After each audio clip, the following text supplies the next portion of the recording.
അതിദാരിദ്ര്യമുക്ത സംസ്ഥാനമായി ഇന്ന് കേരളത്തെ പ്രഖ്യാപിക്കും. അതിദാരിദ്ര്യ നിർമ്മാർജ്ജനം ഉൾപ്പെടെ സർക്കാരിന്റെ വിവിധ പദ്ധതികൾ പ്രഖ്യാപിക്കാനുള്ള പ്രത്യേക നിയമസഭാ സമ്മേളനം ഇന്ന് രാവിലെ ചേരും.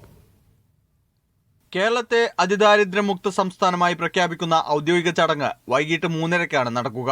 തിരുവനന്തപുരം സെൻട്രൽ സ്റ്റേഡിയത്തിൽ നടക്കുന്ന ചടങ്ങിൽ നടന്മാരായ മമ്മൂട്ടി, മോഹൻലാൽ, കമൽഹാസൻ MP ഉൾപ്പെടെയുള്ളവർ മുഖ്യാതിഥികളാവും. VD സതീശൻ അടക്കമുള്ള പ്രതിപക്ഷ നേതാക്കളെയും ചടങ്ങിലേക്ക് ക്ഷണിച്ചിട്ടുണ്ട്.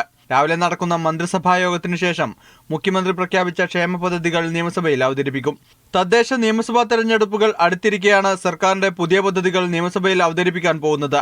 എന്നാൽ ചട്ടം ലംഘിച്ചാണ് പ്രത്യേക നിയമസഭാ സമ്മേളനം വിളിച്ചു ചേർത്തത് എന്നതാണ് പ്രതിപക്ഷ ആരോപണം.